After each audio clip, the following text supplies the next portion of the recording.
Hi, everyone, and welcome to the Cozy Mystery Mingle. I'm Lisa, and today we are so lucky to have London Lovett with us. Hi, glad to be here. Do you want to just introduce yourself and say hi? Yeah, sure. Hi, I'm London Lovett. I write Cozy Mysteries, and I'm sitting in my little outside office in Colorado right now. I think if you look straight through, you can see a little spruce tree back there. Yes, perfect picture. Yeah, it almost looks like one of those green screen pictures. Yeah, my husband did shiplap. I asked for shiplap in my office. I went the Joanna Gaines way. Nice. So I'm very excited about my shiplap. It looks perfect. So why don't we just back up? You actually write a lot of different cozies. So fun fact, if you were here for the Cozy Escape Book Club, we actually read 2 of London Lovett's books. And not because we forced it upon anyone. You guys voted, and you guys voted twice for both of her books. So we read historical and we read a contemporary. So you read my Starfire, huh? Yes. Historical. But there's a bunch. So why don't you just give us a rundown of all your series? Okay, I have, but my Port Danby was my first one. That's in a coastal town on the West Coast. It's a fictional town, so I don't match it to any state. I just make it on the West Coast. And that there's 22 books, 21 books in that series, and she's a florist and does her sleuthing alongside of her now husband, but he was as a detective who was her boyfriend. Then there's lots of quirky characters, and there's a bakery in that one. This is the crazy thing. I wrote that one, and there's her best friend next door to the florist is a baker, and I used those baked goods for my I put recipes up on my website that match those baked goods that she makes. And it's kind of funny because then I started this new series of Scottie Ramone, and she is a baker, but I'm not including recipes, and people are like, well, how come there's no recipes with the actual, baking one? But anyway, mostly that's because it's just, if I bake that many items, then I'm in trouble, because then I'll just eat them all. So there's that one. There is Sunny and in Firefly Junction, and she is a journalist. And that one is my only paranormal one. I went out kind of on a limb there. I thought, I hope people don't mind if I put in a ghost. He's one of my most loved characters, the ghost in that book. Nice. So I'm glad I went that way. And Firefly Junction takes place near the Smoky Mountains. And again, it's kind of vague. I don't really match it to a state. The Starfire series, I started, and there's about 5 of those. And I really haven't been writing those because they just didn't seem to catch on. And which is funny because they're my favorite. I actually like those up there. And they take place in 1920s. She's quite young, the detective in that book, and she it's in 1920s Los Angeles, Pasadena, which was my hometown area. Not in the 1920s. I'm not quite that old, but but I kind of like that one because there's actually areas that I know in that book. And then there is Frostfall, which is on an island, Frostfall Island, which I based on Block Island off of the East Coast in the Atlantic. And she runs a boarding house. And and there's handsome guys in all of these because that's just a thing. Makes it better. Yeah, it just does. I love romance. So when I was writing the cozies, I realized that people like Barbara Michaels and her Elizabeth Peters series, those were the books that I loved. And they were all romances mixed with mystery, which I think is kind of a perfect combination. And I think that's it. I think I've covered them all. Yeah. Awesome. So we are here today to talk about the Scottie Ramone series, and we're going to talk about book number 4. So Caught Red-Handed. Do you want to give us a rundown on that book and what it's about? Sure. That has that book circles around a very valuable coin that it starts with somebody selling some old furniture to an antique store, and then another person comes in, finds a cigar box and happens to know something about coins and sees a coin that he's sure is very, very valuable. And I got that idea because my husband had a big, huge bag of old coins that he'd collected. And one day he just decided to dump them out and start looking like on computer and looking through the coins. I don't know, he was bored.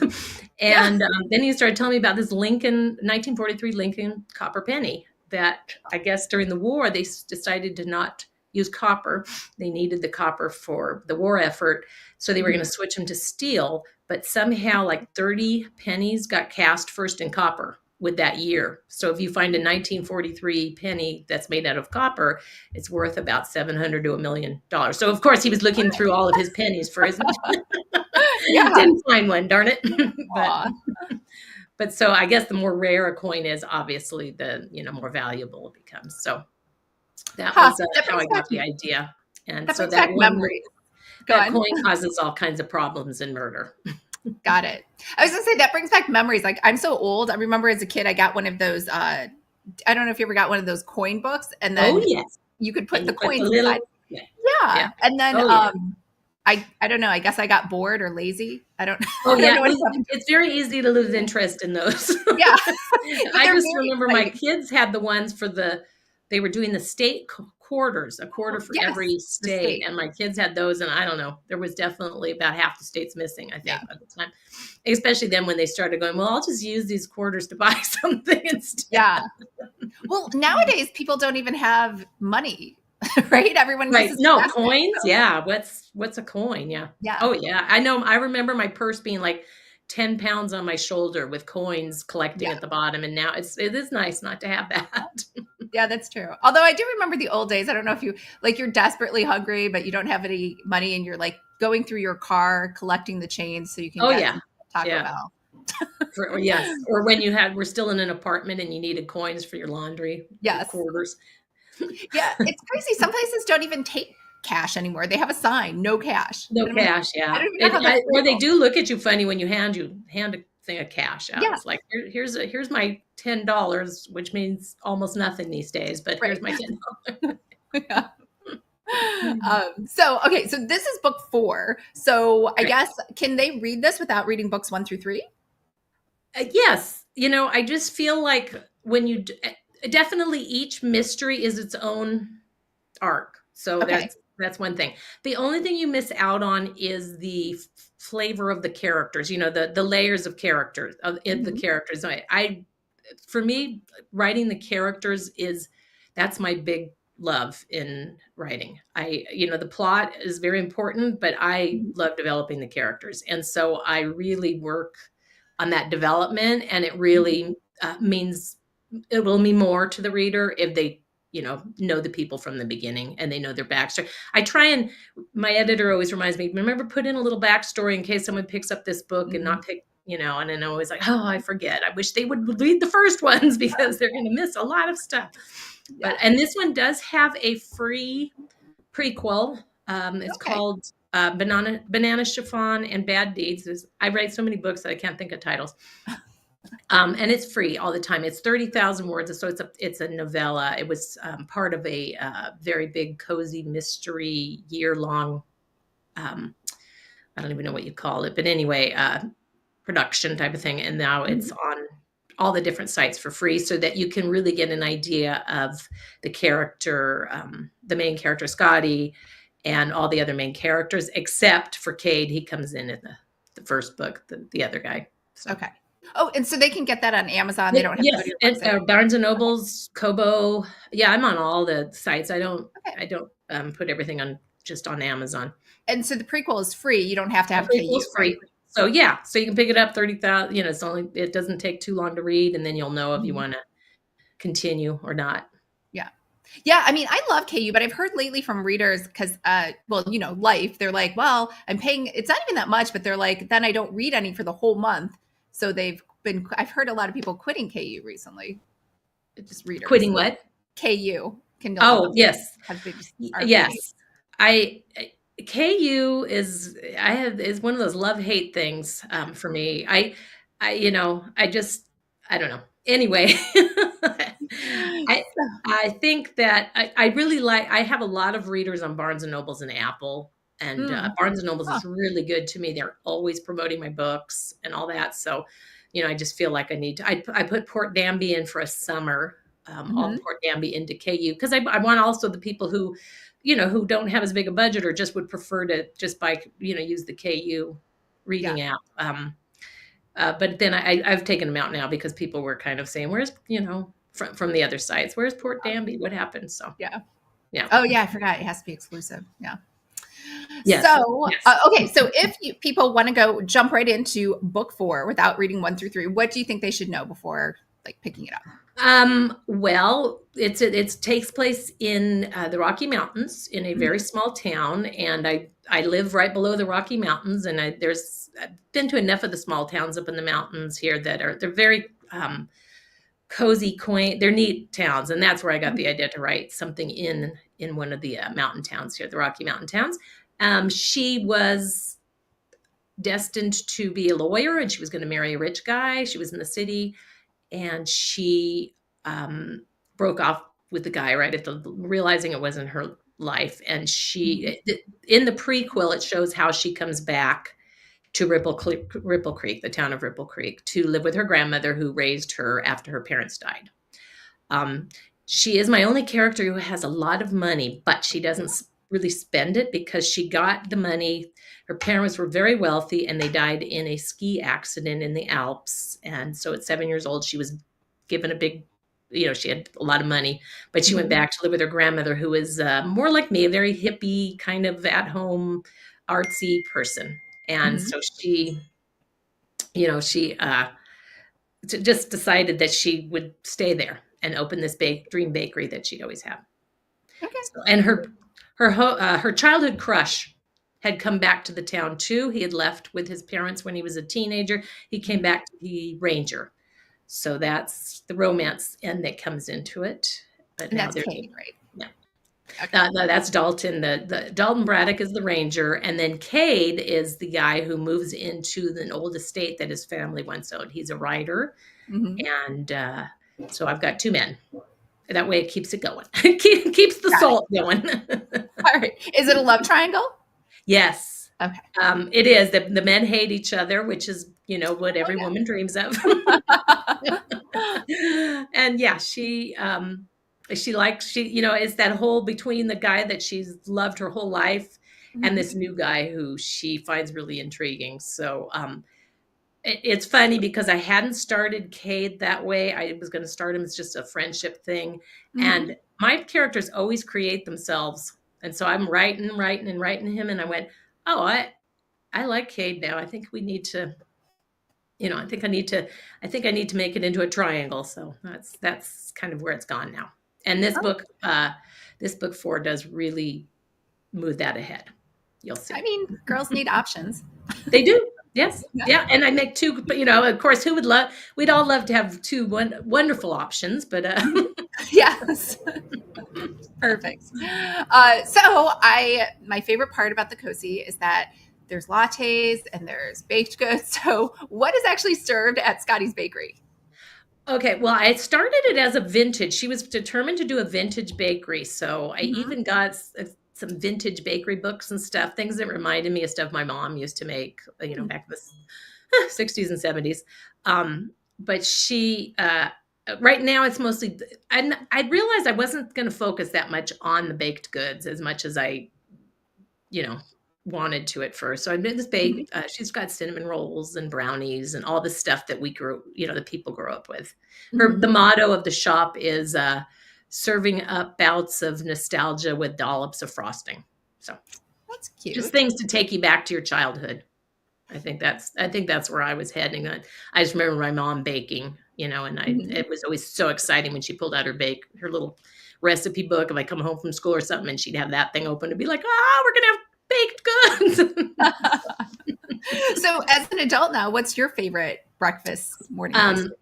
Well, breakfast, I usually eat oatmeal and fruit. I am, which is probably strange at my age. I am vegan. I eat a plant-based diet. I've been a vegetarian my whole adult life, and I raised my kids that way. But my daughter and I are both vegan now, so we eat oatmeal and fruit. And I love to bake though, but all the plant-based butter and the plant-based milks are really good now, much better than they were like 10 years ago. So I make croissants and I love to bake, so, and bread and all that. So, but I eat oatmeal and fruit for breakfast though. Yeah, I didn't know you were vegan. Yeah, I feel like it's a new trend too. I saw I think it happened a while ago, but what's that guy? Mark Wahlberg even is Oh, yeah. vegan.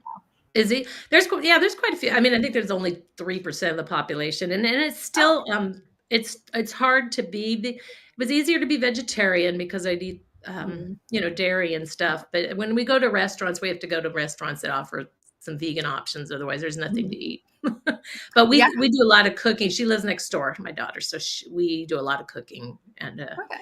force my husband into Oh, he is not vegan. eating a lot of vegetables. He'll go out sneak out every once in a while and he'd have an In-N-Out burger, but otherwise I don't cook it in my kitchen. I have a meat-free kitchen. So he's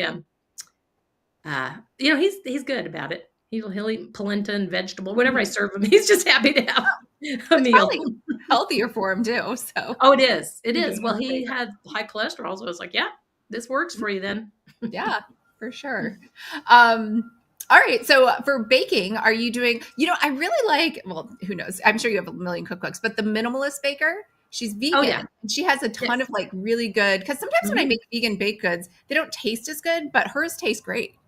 Yes, minimalist is very big, popular. She does a lot of gluten-free stuff, which I don't do. I'm not gluten-free, so Mhm. I find hard. I find it really hard to bake stuff with gluten-free flour, but my niece is gluten-free, but it's yeah, she does have some good recipes, but I've got, oh gosh, there's so many good blogs. Rainbow Plant Life, Mhm. she's a lady who was a Harvard lawyer, and she makes the most fantastic vegan meals and stuff. So Nora Cooks, yeah. So I follow a ton of blogs because they all come up with amazing. 10 years ago, it was very hard to be vegan, but Mhm. now there's just they're making fantastic cheese, all like I say, the butter, the milk, everything is really tasty. So it's actually pretty easy to be vegan, and so. Nice. uh, So is Scottie Ramone's bakery a vegan bakery? No, No. no, I don't do that. I haven't put very much of that in my book. Frostfall Island, she runs a boarding house, and there's one of the boarders is works at the wildlife rescue, and Mhm. he brings in little animals sometimes, and the whole household decided to go vegetarian because of all the animals they were taking care of. And so that's the only book that I do the vegetarian thing in. Otherwise, I know that 99% of people are not vegetarian or vegan. So my kids have never tasted meat. Wow. They're in their That's 30s. They don't even know what meat tastes like. My son is 6'3", so it worked for him. yeah. Well, I can't think. I feel like it would be popular, a vegan cozy. I mean, I could be wrong. There's the vegan vampire. Yes. Is there? Oh, funny. And in Yeah. that I mean, opening, I guess I just didn't, think about putting it into anything yeah, because it's, I don't so. know. I think it's cute. Do you remember that opening scene of Shark Tales, that cartoon? And it's with Will Smith, and the shark comes out. It's a killer shark or whatever. And he comes out and he's a vegetarian. He's like, "Oh, I'm vegan." Oh, how funny. So he's a vegan I shark. think I know that. That must have So been, I think people like that. Vegan. In case you were thinking, I mean, I would read a yeah. vegan character. Yeah, no, I mean, it's always a possibility, isn't it? I Yeah. know there's always only so many ways you can go to make difference. That's the one thing I have a hard time is trying to make sure that my characters, like all the main girls, are a little different Mhm. because otherwise you feel like you're kind of writing the same thing over and over. And so I try to make each one have their own little No, quirk. I think you do an excellent job there. All your characters have really good backstories and they're like Thank fully you. fleshed out. And there's a lot of time with character building too. It's not just always Yes. Yeah, problem. like I said, that to me is my most important part of writing is the character Mhm. building. So I like to make characters that are memorable if I can. Yeah. Well, so now that we've talked about food, just to confirm, there are no recipes in the Scotty Ramone books, right? Right, there isn't, and I know I've had people a little disappointed with me, but when we do the Port Danby one, it's like a full day to bake. My son-in-law is a photographer, so Mhm. he sets up his whole camera, and we do out the ingredients. So it's like a whole other job. I mean, these girls who have these food blogs, that's their Mhm. whole life. Oh, So I just thought, okay, between that and not wanting to bake so many goods, then I'm eating way too much because I you know, sugar in me. I love sugar. I may be vegan, but I love sugar. So Yeah, so we're just going to stick with the Port Danby baked goods. Got it. So let's talk about coins again. So how much is the coin that is lost in this book worth? The one when I was doing research, I think one sold for $750,000. Wow. So I guess it depends on the quality of it's in I don't know that much about Mhm. coins, but the quality of it is important. So it can go up to $1 million, I guess. And in this book, everyone in the town is like all excited about the coin. How did everyone find out about the coin? There's a coin collectors club, and this town has a lot of little kind of like they have a place in the park where older men play chess, and so they hang out together, and so word gets around. But there's a club, and it's just kind of it's one of those small towns that hopefully all the stories go around really quick, and everybody knows everything that's happening. Got it. Okay. And I don't know if this is spoiler, so you don't have to answer this if it is, but is the coin, was it stolen, or did someone want to kill him because they think they're going to inherit the coin? Well, because it went through a long chain with one of the locals selling his furniture to the antique store, then the antique store having it, and then Mhm. this older guy came in. He didn't say a word. He saw the coin. He bought the cigar box and walks out. Everybody thinks they technically should have that money from that coin. So it becomes kind of a, who really owns the coin kind of a thing.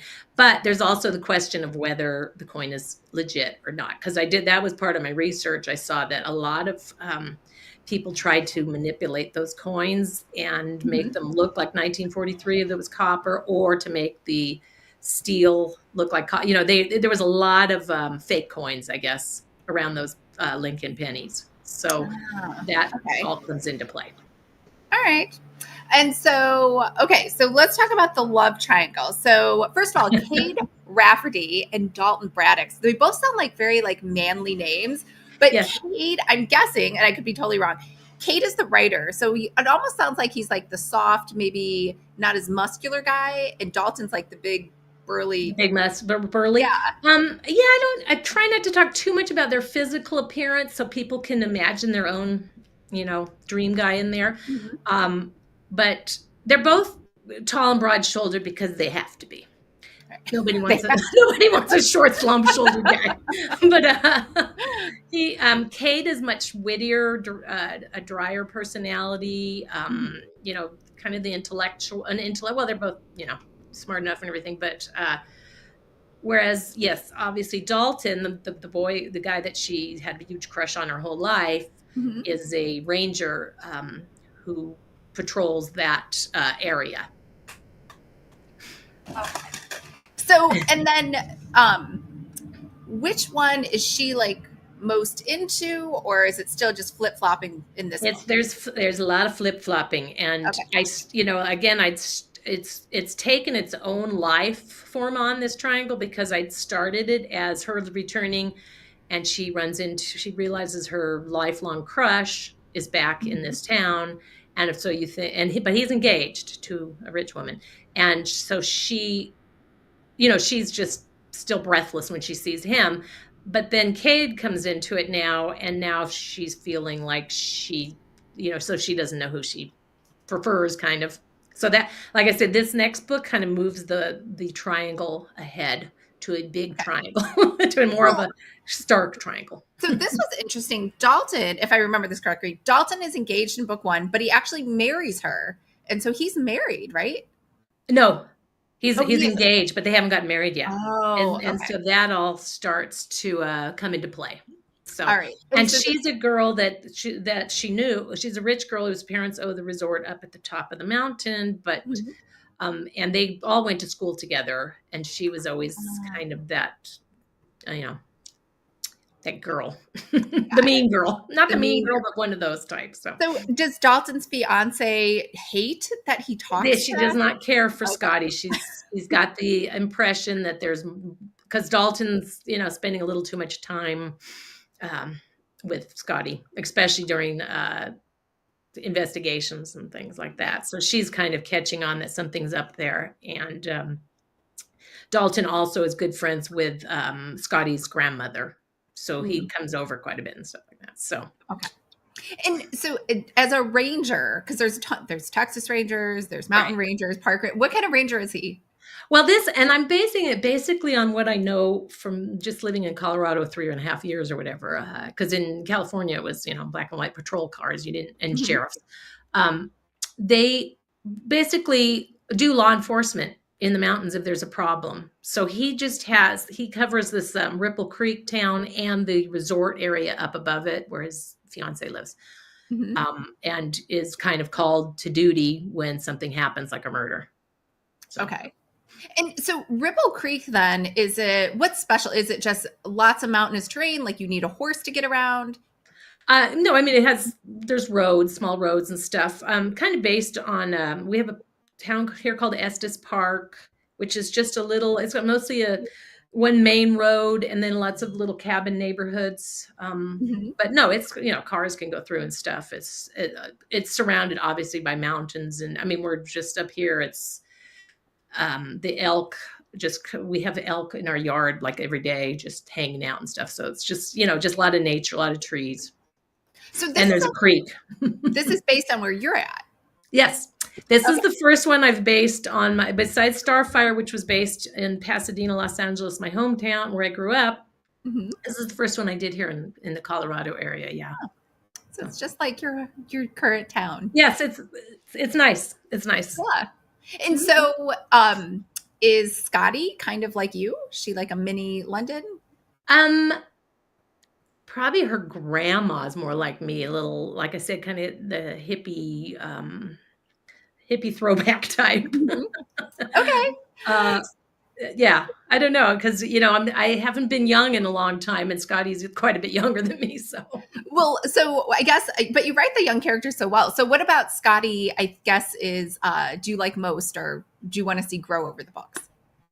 with Scotty, first be able to figure out she's trying to start this business, and I want her to be more focused on that, to be independent, and then focus more on the social life between those two men, and be happy with that again, because she'd gone through turmoil with the man that she spent 4 or 5 years with, and he was much more controlling than she realized and all that. And when she finally dumped him at the altar, kind of threw her into a little bit of a tailspin. So hopefully she'll get that all figured out, but the bakery first and the mysteries. Okay. And so who does she have a sidekick in the books? This is the one character whose sidekick is kind of the two men. Because like in Port Danby, Lacey has a pet crow who everybody loves, and I love him too, Kingston, my crow. And she also has a good friend, Lola, who is really quirky and kind of, some people love her and other people do not like her that much. But anyway, I love her. So everybody kind of has a sidekick, except Scotty has the girl next door who owns the bookstore, Esme. They're friends, but they aren't like lifelong friends. They only just met as they opened their businesses and stuff. So I'd say her sidekick is really these two guys, Dalton, and Cade is almost really her main sidekick, who she hangs out with the most. Okay. Perfect. And so you write a lot of books. What are your writing plans for 2024? I've got I'm working on Firefly right now, Firefly Junction, and I'm planning to do another Frostfall and another Scottie Ramone during the spring. And then I will put a Port Danby out again. I've slowed down on that one. They, it's like book 21, and it does start to get where you're like, oh, I don't even know how to kill people anymore in this town, So it's, I was in my headphones the other day jogging, and I went by my neighbor, and she's like, hey, what are you doing? And I put my headphones, I said, oh, I'm plotting a murder, what I usually do. So, but yeah, I will do another Port Danby. So yeah, probably maybe 4 more books this year. Awesome. Great. And so if readers wanted to connect with you, where are you at on social media? Well, I have my website, londonlovett.com. Is that the London Lovett, right? So it's funny and I'm on Instagram and Facebook. I have all those, the stuff that's required. Instagram. Yeah. And they can sign up for your mailing list too on your website, right? Yes. Okay. How often do you put out newsletters for readers? Huh? How often do you put out newsletters for readers? Oh, I do more like posting online when I'm going to have a release and that kind of thing. I haven't. I'm trying to think if I've done many newsletters lately. Not really, because mostly because I'm just it gets so hard to do all of it to, and take away from my writing. So usually like my daughter's real good at posting my stuff onto Instagram and Facebook to let people know when a book's coming and stuff. I usually do pre-orders at the end of my books, which helps let people know when something, that I don't have to let them know then because the book just comes to their mailbox all of a sudden. And I haven't this year. I was trying something new. I may regret it completely. And people might go, how come there's nothing at the end of Port Danby and Firefly Junction and all that? It's because I felt like the pre-orders were kind of squashing my creativity, where I would have to know, okay, this book's going to come out at this time, so I have to write this one now, even though I have this idea for, Firefly instead. Yeah. So I thought I'd leave my schedule a little more free and see if that. So we'll see how it works. It may be a big mistake because then people won't know my book's coming out. But we'll see. You can always add it later after the fact. You never know when people are going to be reading them. No, that's true. And that's the other thing. You can add it later. I know that the pre-order is a nice convenience. So, but I just thought, let's try this without the pre-orders, without that calendar like hanging over me. Basically saying you have to write one of these right now. Because sometimes I'll go, it would be fun to write a Halloween story with, Port Danby characters. So I'm trying that this year, a little freer. Awesome. And if you're a reader and you're watching this, you are in luck because Lyndon is a full-time writer and she puts them out pretty quickly. You always do like 5 books a year, right? 4 or 5. I do. Yes. Yeah. So that choices. So you don't have to wait that long in between books. Yes. No, I try to do. That's my full-time job now. I was a teacher. I taught elementary school for 28 years. But I found that the books, I was maybe just getting burned out on teaching, and the books were were much more exciting to me. So I took the leap and left teaching for. Good. So I write every day. We should all do what we love. All right. Well, thank you so much for being on here and sharing information. Well, thank you for having me. Yeah. It's been a blast. And I will leave all of your links below if anyone wants to follow Lyndon, and we'll both see you later. All right.